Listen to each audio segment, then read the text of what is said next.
পরিবহনের কাউন্টার এখানে আছেন, বাসও এখানে আছে, সেখানে ভিজিটে এসেছিলাম। আপনারা সাথে ছিলেন, আপনারা যারা প্রশ্ন করবেন আমি জানি আপনারা সাথে ছিলেন, কাউন্টারগুলিতে গিয়েছেন। সবাই কিন্তু নির্ধারিত ভাড়া নিচ্ছে। দুই একটি পরিবহন 20-30 টাকা আরও নির্ধারিত ভাড়ার চেয়ে কম নিচ্ছে, আপনাদের সামনেই বলেছেন।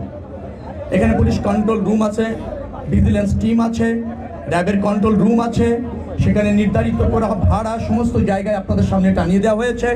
কেউ এর চেয়ে বেশি ক্লেম করলে সেখানে যদি কেউ কমপ্লেন করে সাথে সাথে ব্যবস্থা নেওয়া হচ্ছে। পুলিশের কন্ট্রোল রুম, ভিজিলেন্স টিম এবং র্যাবের কন্ট্রোল রুম বলেছে কোনো অভিযোগ খুব একটা তারা পাননি, খুব একটা ব্যত্যয় এখানে ঘটেনি, নির্ধারিত ভাড়া নেওয়া হচ্ছে এবং বাসগুলি যথাসময় ছেড়ে যাচ্ছে, যাত্রী কোনো হয়রানির শিকার হচ্ছে না। এখনো পর্যন্ত যারা বিভিন্ন রুটে কিন্তু অ্যাভেলেবেল টিকিট আছে, কয়েকটা রুট আছে যেখানে টিকিট অলরেডি সোল্ড আউট হয়ে গেছে। অর্থাৎ নির্বিঘ্নে নিরাপদে ঈদযাত্রা যারা বাসে যাচ্ছেন তারা এখান থেকে এনজয় করছেন, কোনো হয়রানি অথবা কোনো বিড়ম্বনার শিকার তারা হচ্ছেন না। এটা আপনাদের সামনেই আপনারা দেখলেন আর কি।